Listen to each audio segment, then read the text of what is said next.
the overall calibration program. After discussing the strategy on how to promote circular economy, after discussing how to design a program that would hit many bottom lines and results at the same time, we've now come to 2 sessions about execution that are more experience-based. So we try to be, at least, to tell how we've done things and what we have learned. So this is really the purpose of today. We saved a whole session today on how to use design thinking as driver of new business models, and the design and residence as consultant. And we did that because it's a theme we believe that is very important to C-Voucher. It's also a very substantial part of the cost of the content of the innovation support. So we've taken that out in 1 session, and we still assigned 1 hour. I hope to not be speaking the full hour. I would really appreciate, as Almo said, if you guys have any questions, please ask. And I say that because in my experience, I never get the story totally right. I always miss something, and I'm sure something will be still unclear by the end. So please feel free to note questions or ask at the end. Again, the calibration program, when we decided to do these sessions and talk about the execution, it's not really about the, each individual task. It's what do we actually want to achieve? And the core question for us when we talk about using the design thinking in the innovation support is really this. It's not about using design thinking. It's how do we actually support new business models in the circular economy? So this remains the focus, and the design thinking is sort of our approach to doing this. But what we really want to do, and the result we're hoping to achieve, is still to really get sound business cases and new business models for this. And again, just to repeat that execution is everything that happens after the plan, and I want to share quite frankly what we thought, what we did, but also some learnings, because obviously when you test new things, reality hits and everything is not exactly like the ideal. So, I hope this becomes clear, and this is for us a very important message, but it's by no means, it's pretty obvious. That's what happens once you start executing the plan. For those of you who have participated in previous sessions, I am sure that you are now familiar with this project flow of C-Voucher. And I'm sorry for those who have not been here before, but I wanted to indicate that the design thinking and the designers in residence are really very connected to the acceleration programs of C-Voucher. The processes that came before were defining the challenges and then selecting the right proposals of the SMEs to accelerate. Now, the design thinking and what we will be talking about today is in relation to the acceleration program and the actual working with the 54 company cases. And what we do in these 2 acceleration programs is really to understand, to define, to make, to release, and to repeat new solutions for circularity. Very simply put, I hope it will become a bit clearer. Before we go on to the execution, I think it's very relevant when it comes to such a, I wouldn't call it exotic, but a concept like design thinking that can give very many different connotations to IKEA chairs and different things. Let us try and put a definition. This is from the IDEO, which is a very, very big promoter of design thinking and the developer of concepts that we have been using in C-Voucher. So design thinking is a human-centered approach to innovation that draws from the designer's toolkit to integrate the needs of people, the possibilities of technology, and the requirements for business success. It's actually a very precise definition, and it's typically depicted in this sort of Venn diagram. So the need of people, is it socially desirable? The possibilities of technology, is it technically feasible? And the requirements for business success, is it is it business viable? And you know, you only get a good design and a long-lasting solution if you end up getting solutions that sort of are in the middle, that have all aspects. And to those of you who also work with the sustainability concept, this is very reminiscent of a sustainability concept of people, planet, profit, for example. And I did a presentation on design thinking just a couple of days ago, and I was a bit challenged on presenting design thinking mainly as a tool. Because what is it? Like I just presented before, it's also a human-centered approach. It's a mindset. It's what we do. What do we go for? So I wanted to just indicate that, of course, we are going to focus a lot on the instruments and the tools of the design thinking. But I also wanted to recognize that working with circular economy and sustainable growth, it's also this humanistic. It's about sustainable, long-lasting. And it has this holistic and cross-discipline embedded in the mindset of the design thinking. Whereas it is also a lot about actual tools, which we will see when you apply it into an innovation support context. So the design thinking as a development process. It's also about bringing and using creativity, and it's, you know, one of the core things about using design tools is a lot about being able to visualize and build and making tangible examples. So I just wanted to mention that at this stage, in case you're wondering if we, you know, what is design thinking? It's a huge topic in itself, beyond what we want to present today, of course.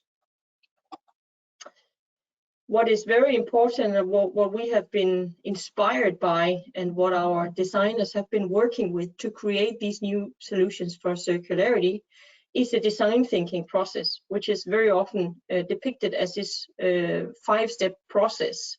So really truly understanding, it's called empathize here, but understanding in a deep sense where you go beyond the immediate assumptions and try to get behind and behind and behind to the core. And there are methods to doing that. A definition, reframing the problem, and ideation is about generating your ideas. I'm sure you know this expression about thinking outside of the box, which I believe comes from here. So generating ideas, but very importantly also prototyping, fast prototyping, making things tangible, and then having constant feedback loops so that you make sure that what you design is in sync with the need. This is an infinity symbol, and a lot of times you say that the design thinking process is iterative, so it doesn't close after one loop. It might need several loops. And the other thing I want to maybe highlight here, because a lot of other development processes take some of the same steps, is a hands-on approach that is maybe more accentuated in this design thinking process, so the prototyping particularly. And that it is solution focused, so that when we deal with challenges, we work towards solutions. Now, coming back and applying design thinking, I believe we have already said why is it a good idea to use design thinking in circular economy, because circular economy needs new solutions. We really need to have a solution mindset. But it also feeds on reframing the problems. So when we talk about the problems of today, like too much waste, we're lacking materials, we're polluting, there's a lot of challenges, whereas the circular economy feeds on reframing these problems as opportunities. So could we create value by maintaining the resources? Could we create value by using current waste streams? Could we create value by taking back the products and using them more times? So the solution focus is extremely important in circular economy. Now, I was just tempted to put this model of circular economy here today. I know we've not used it before, because it really shows the many loops and iterations that are so necessary to go through with the design thinking process to really get a viable solution. I did present, and we have been using this model in a bit more simplified version before, but it goes without saying that to realize the value of the circular economy, we need to look at new business models. We need to make value and create value revenue in different ways by keeping the materials in circulation. And again, there's this concept of using design thinking for so-called wicked problems, wicked in the sense of being really tricky. And we know this to be very, very true in the circular economy, particularly in having a great idea, but making these circularity solutions business viable can be extremely tricky because of the many dependencies within the system. So for us, it's pretty obvious why design thinking works so well with an innovation field of circular economy and new business models. But I would really like for you at this point, if you have questions, if you have perspectives on this, or if there's something we should discuss further here, please feel free to note it down, and we'll be very happy to engage in this. But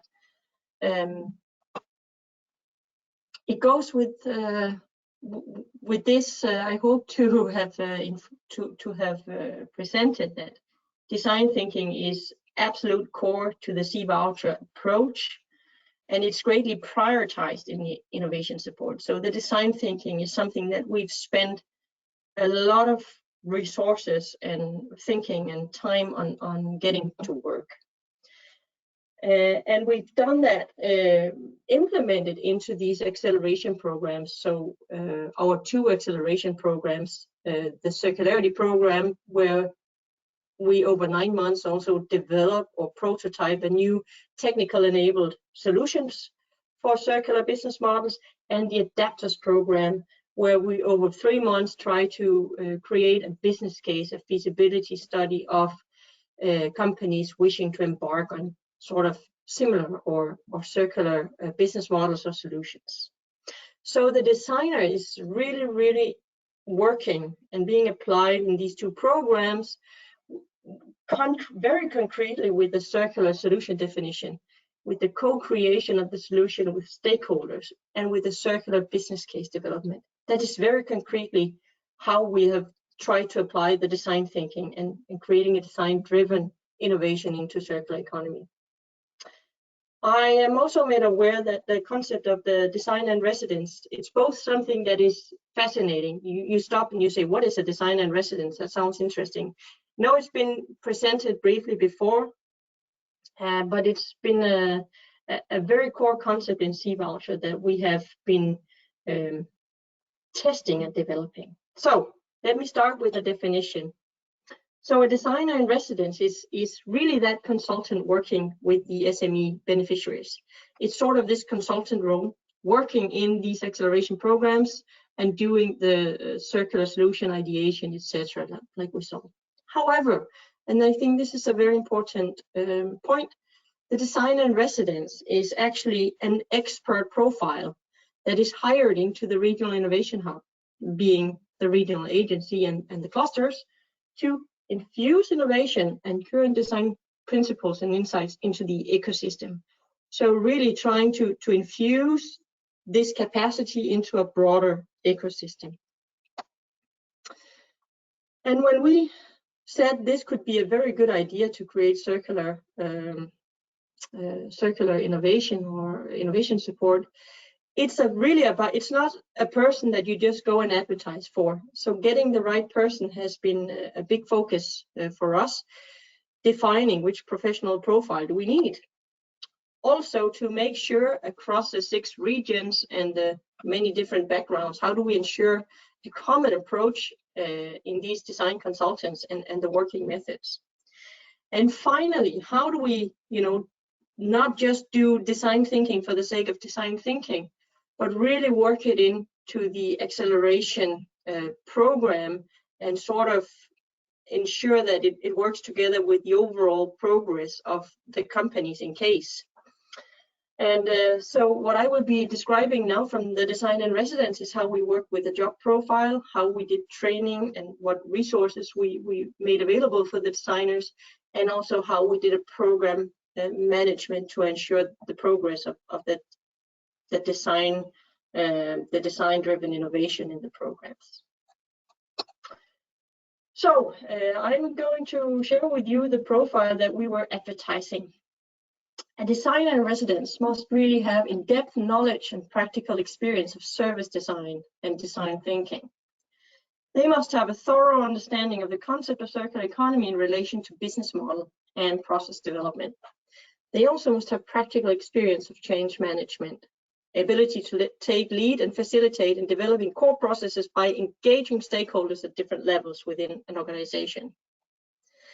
They must have proven advisory and mentoring skills, like consulting experience, and practical experience of working towards SMEs and business model development. They must be aware of relevant and available technical and digital solutions to support the development of resource-efficient business models. And there were a couple of other more practical things on language, etc. So this was a profile that we developed, and it's available as a resource, by the way. And I want to say that there were great people everywhere, and I'm just giving you a quick snapshot into some of the designers that we ended up working with. This was a designer that we worked with in Vejle, in Denmark, Sarah, who was a trained designer and had a very large experience from the design consulting agency. In Romania, we worked with Ligia, who was an expert into the zero waste and also the systemic design expertise. In France, we at one point worked with a whole team of designers led by Claire, who had a master in engineering. And in Poland, we worked with Piotr, who was sort of had an innovation consultant background. So different, but great people everywhere, which was a very, very positive reconfirmation that we were able to find good people in all locations and based on this profile. So how did we do it? So recognizing that we were asking very different requirements, we made sure that there was a validation procedure so that we could allow people without saying you must be an engineer or you must be a designer, but having the flexibility to really get the right profile. We did an open call that we ran from the C-Voucher spaces, and we invited everyone to submit their profile, CV, motivation letter, portfolio, examples of their work, etc. And we actually sat down and validated it by all of us regional representatives reading through and making sort of a baseline on what do we mean, and that was a very giving process to look at the different profiles because they were different. Next, it was the responsibility of each regional agency to hire in the design consultant, the designer in residence for their region, but based on these validated profiles so that we ensured there was a common denominator. I wanted to briefly share some of the experiences, and I think this is very obvious, and I already showed it. What we learned was that we could have great designers in residence with sort of different profiles and backgrounds and expertises. We also learned, very importantly, because we were working across 6 regions with different national legislation, but also different regional entity types, to really consider, is it possible to hire this person in and then have the designer work as a consultant to our SMEs? We did have to find interesting models in different countries. Some countries, like in Sweden, they did a public tender of this and hired in agencies to carry out the task of the designer in residence. Other places, they did 1-year contracts, so they shifted the designer midways. And other places, like in Vejle, we were able to hire our designer into the structure. But this is just to say that the legal considerations are very important on which model works. And of course, there are ups and downs to both. What is very important in the course of C-Voucher, we did 4 rounds of acceleration. So if you hire in a designer, the clock is ticking. You know, you pay every month. Then you cannot just pay per hour. So it's really important as a region that we consider the full value of the designer in that period of being hired into the region. Whereas if you work with an agency, which was the case in some cases, you get a lot of flexibility. You only pay for the hours, and you're also able to, as we saw, create teams where you get actually more different expertises that you can allocate to the needs of the companies. So there are pluses and minuses, but the idea, let's recall, of the design and residence was to hire it into the regional structure, to be this infuser of design thinking capacity in the regional ecosystem. Also, this open call and all the resources around the designer in residence validation procedure is available. I encourage you to look at it, and I encourage you to also think about the experiences that we had. All right, repeating myself, but we established that the designer residence sort of has this dual role, primarily though being a consultant, working with these concrete tasks of defining the solution and circular business cases, but also working to create capacity into the regional ecosystem. We established that we have the 2 acceleration programs where this happened, but also that to keep track of the design thinking, we have defined programs with flows, milestones, and output, and progress monitoring, also including representatives from the Regional Innovation Hub. And finally, which we will go over to now, I said we need some sort of shared methods of working. I want to speak next about some of the reference guide that we did, and also the training of the designers in residence. We actually did 2 camps for the designers in residence, which was a very great thing to do, and had a big thing to do with the designers working with confidence towards these very different companies. And the job description and the reference guide is also an available resource. The reference guide is sort of defining which methods does a designer in residence use, and we were here referring and very inspired by the circular design guide that is you see a picture of here, that was developed by IDEO. The training that we did, the 2 training camps, was very important for the designers to establish this experience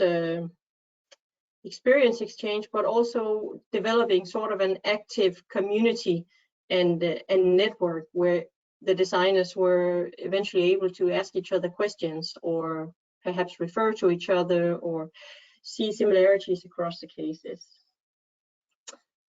And we could do that because we were working in 6 regions. So this circular design. Sorry, Didis, we have to raise hand. So as far as you say that you're happy to interrupt this kind of, maybe I'll open the mic. Of course. Is it on this slide, or should I go back? Okay, it's Johanna, so probably she will indicate. All right. Johanna, I'm now unmuted your microphone.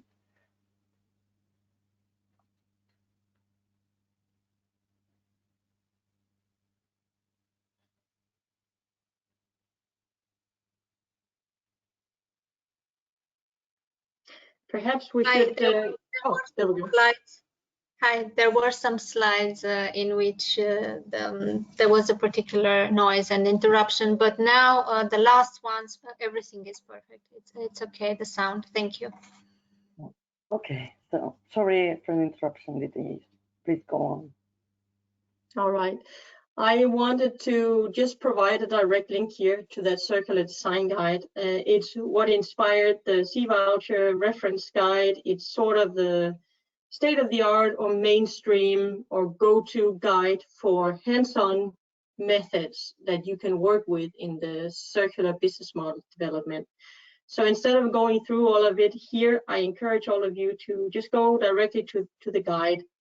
This guide has been structured around these overall design or phases of the development. So really different methods of understanding, different methods to define, different methods to make and release, and there are also other methods there.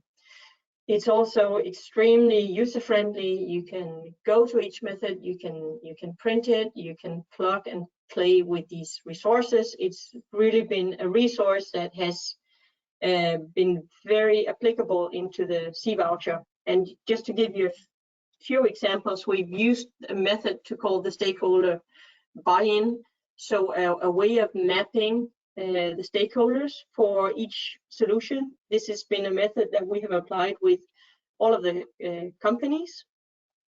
And also, and this is not a particular design thinking method, but it can be used into the process, the business model canvas of really trying to focus on the business model and ensuring the viability. So these are two of the methods that you can find here, very hands-on tools.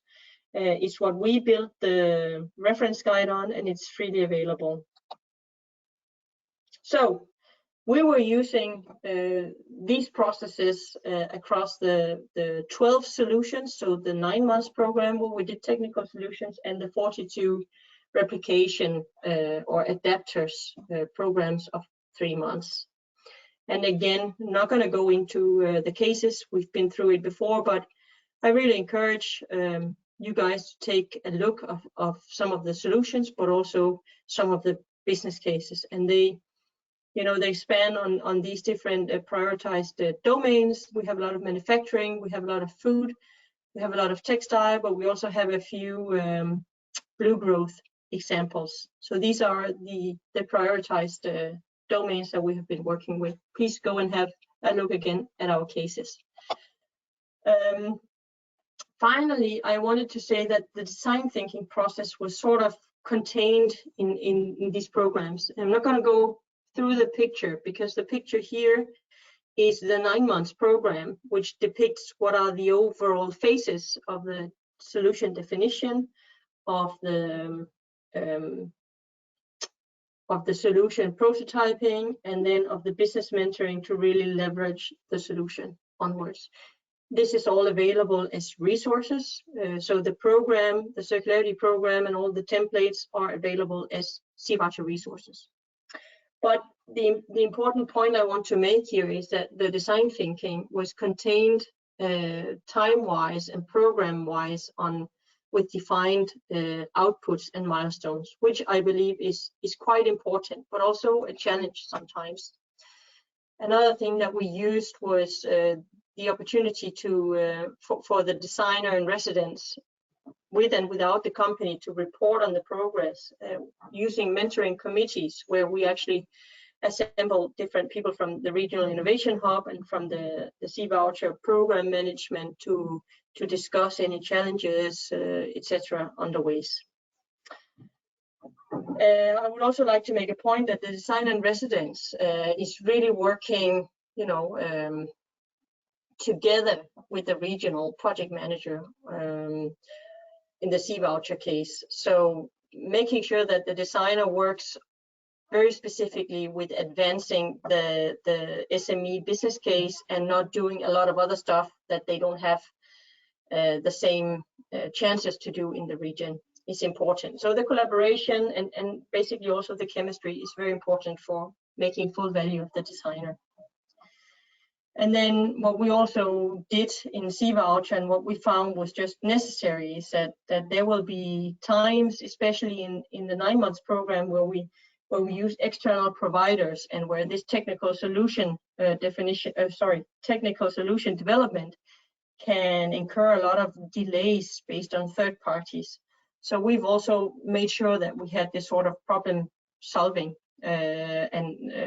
unit or task force across the projects, so that the designers were not left alone with everything in the programs.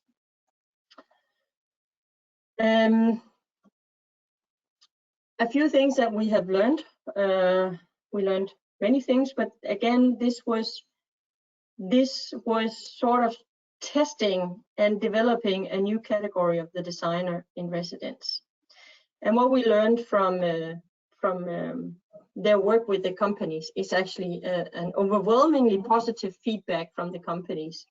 They were very happy about the service provided by the designer.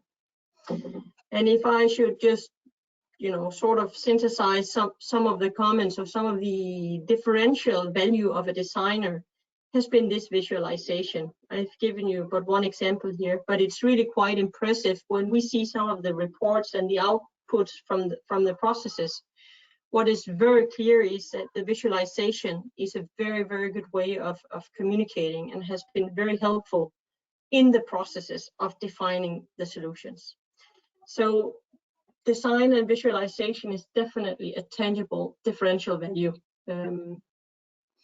One of the things we also learned was that the stakeholder engagement was very difficult. This is not just due to the designer, but one of the intentions of using the designer was the ability to facilitate this co-creation, working across the value chain, engaging different stakeholders. There are many reasons in the individual cases why this was difficult, both because of the timing. It takes time. So we had this program approach, we had outputs, milestones, etc. Some of it was too ambitious, the way we thought about it, would have liked to do it. The second thing was the nature of the solutions and the companies that we work with. Some companies were more how you call it, they had more secrecy around. It was the phases that their developments were in. They were not really willing to share. So that also made it a bit difficult with the stakeholder engagement. So if anything, from our experience and what we set out to do in the program, this probably stands out as one of the things that would need to be rethought a little bit in a new version of C-Voucher. I think one of the other reasons for the very positive feedback was that we took a very customized process and approach with each company. We were able to do that because we had the same consultant, or the same consultant was working into this structure with the shared methods, etc. We were really able to try and meet the company and the project in the way they needed.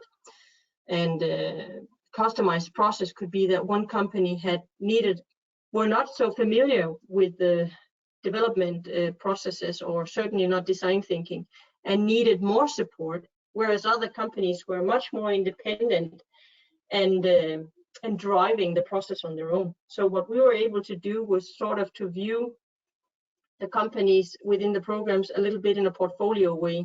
So putting a bit more attention to one company and letting another company be a bit more independent. But it needed to be very customized because we had very different companies, startups, established companies, etc. And I think that the design thinking was a very good flexible, inherent flexibility to be able to accommodate to this need. Finally, I want to mention also that we had great designers, but I also think one of the key to the successes is the collaboration that they were able to have with the regional project management office.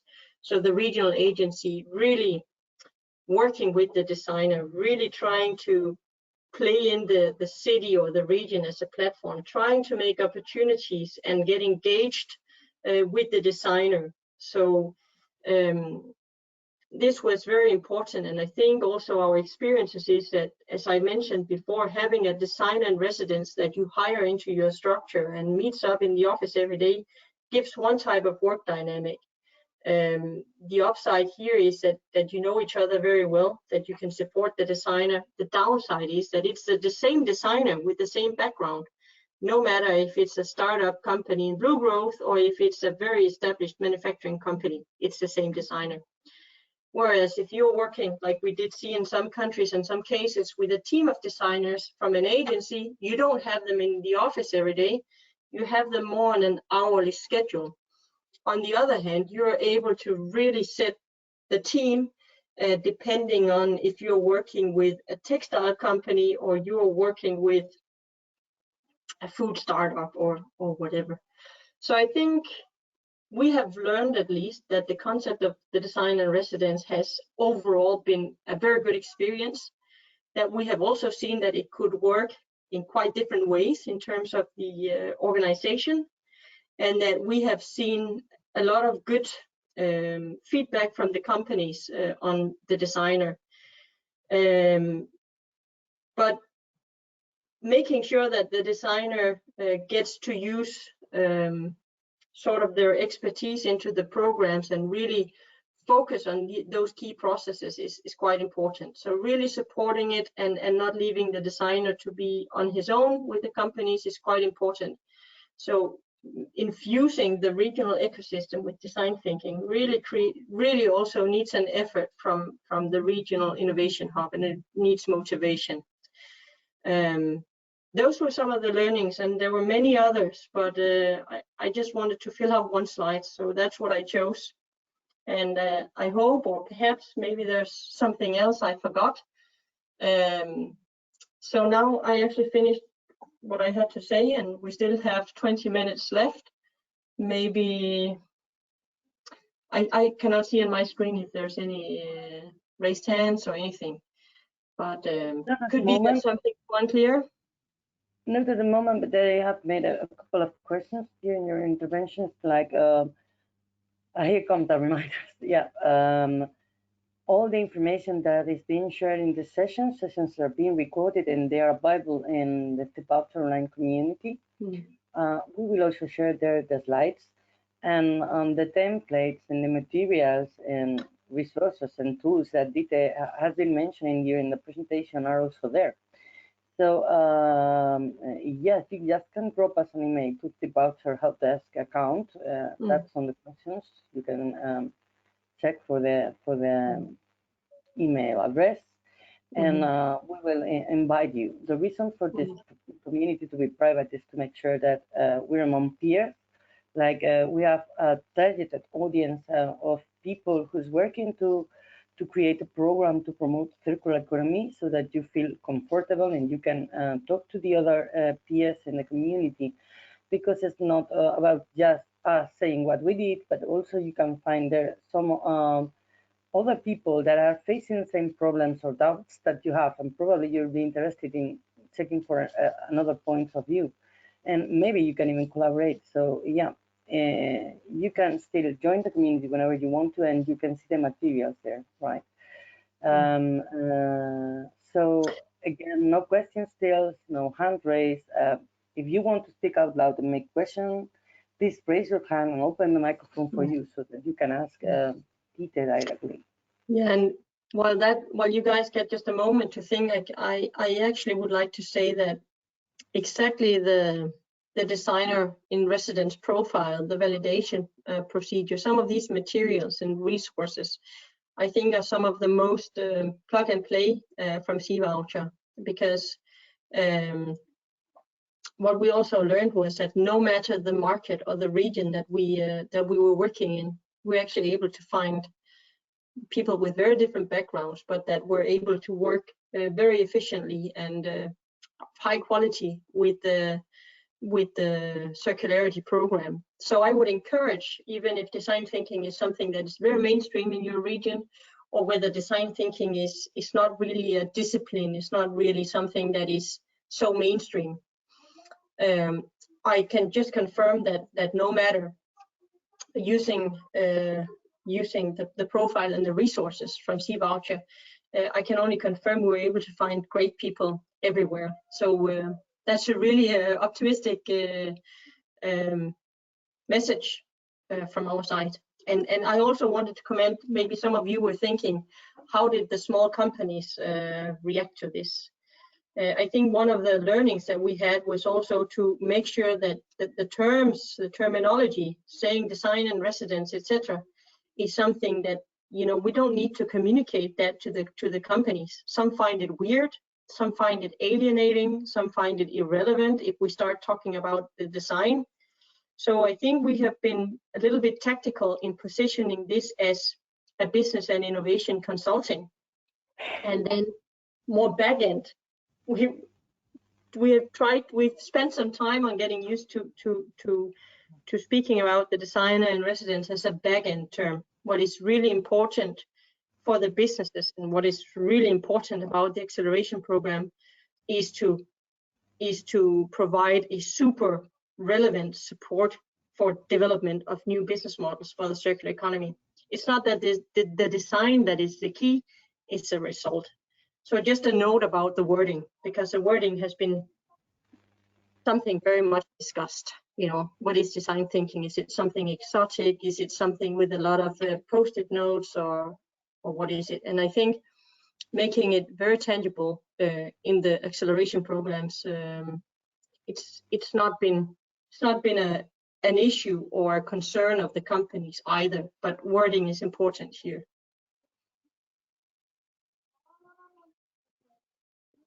Thank you, Rita, for your explanation. Yeah, I agree with you. That's true that some of the companies we were working with during the acceleration programs are probably traditional SMEs, and they were not very familiar maybe with this term. So yeah, that's a relevant note, I think. So still no questions, no hands raised. For those of you who may have a question after the session, just to let you know that you can also ask in the email or in the community, and that we can still help you if it's on the hands, of course. So, yep. But in any case, just don't be shy. Ask whatever questions you have. We still have a few minutes left to answer them. Of course. Even if you prefer to speak out loud, it's just raise your hand and I'll unmute your microphone so that you can ask. Yeah.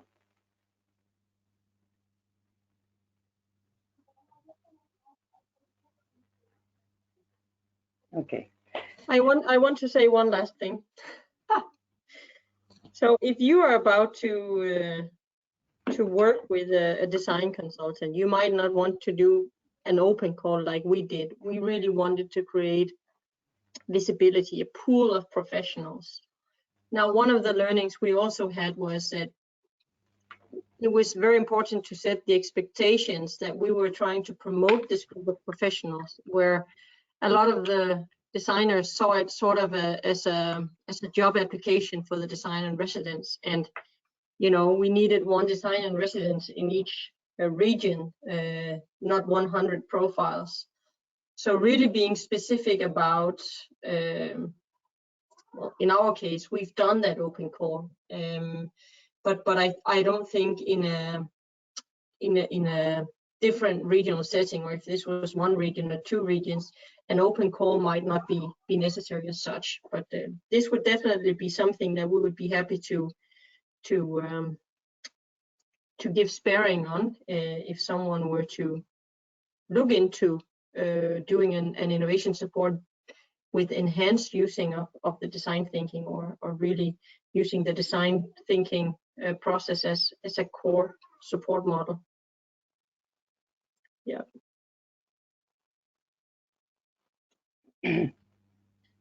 So we've got a question now.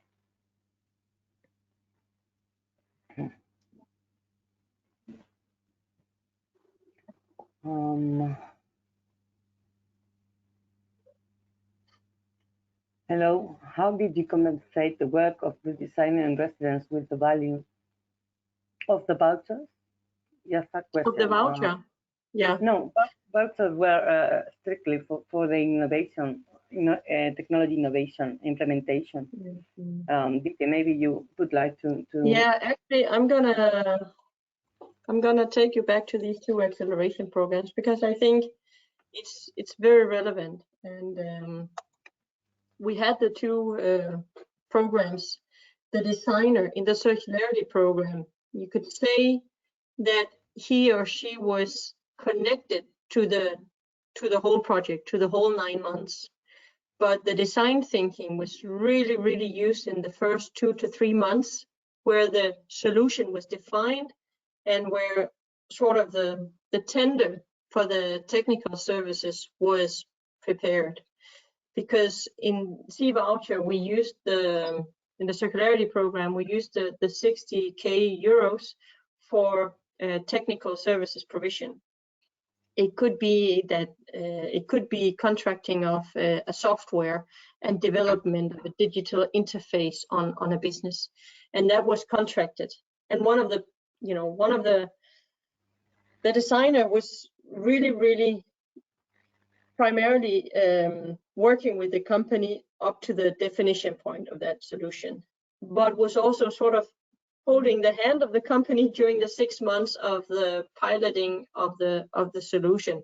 So being, in the lack of a better word, the key account manager from C-Voucher towards the company. So trying to make sure that there was a seamless service, taking the daily questions like a first point of contact. But the designer was not really responsible or engaged in managing the technical development as such. That was handled by external. And this is also where we saw some of the issues of delays, because the designer could not really control that. But that was definitely, that's something to be very aware of, those shifts of the phases.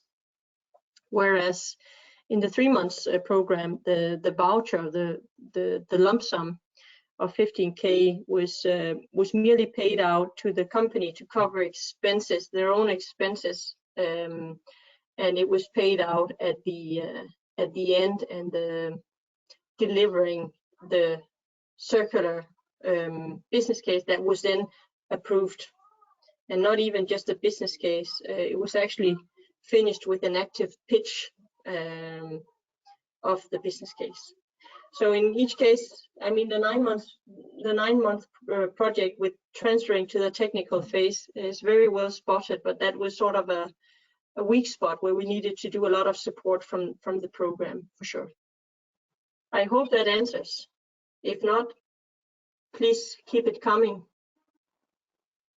Yeah, same, thank you. So I guess this is solving the doubt. But in any case, it's kind of, we can go on with the discussion and conversation if you need any further details. So I think I've stopped presenting now, correct? Yeah, you're right. I have one more question still. Okay, no, right. Thank you, Ken.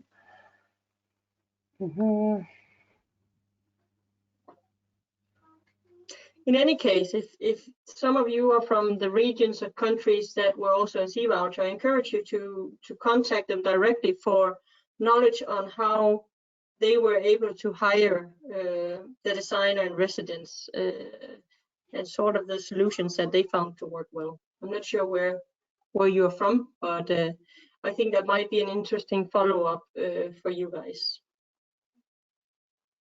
Yeah, indeed. Yep. Okay. No more questions, no more raised hands. 1 moment. All right. Okay, so should we leave it here? We're almost there, 7 minutes left, but as far as you don't have questions and no further comments, yeah, I just invite you to join us and follow up with the discussion in the community. Thank you very much for your explanations and presentation, Dite. It was, as always, very interesting. And thank you to all of those of you who attended. Thank you for your time and attention, and hope that it was an interesting session for you. And yeah, we'll be in touch. Thank you very much. Thank you. Bye-bye.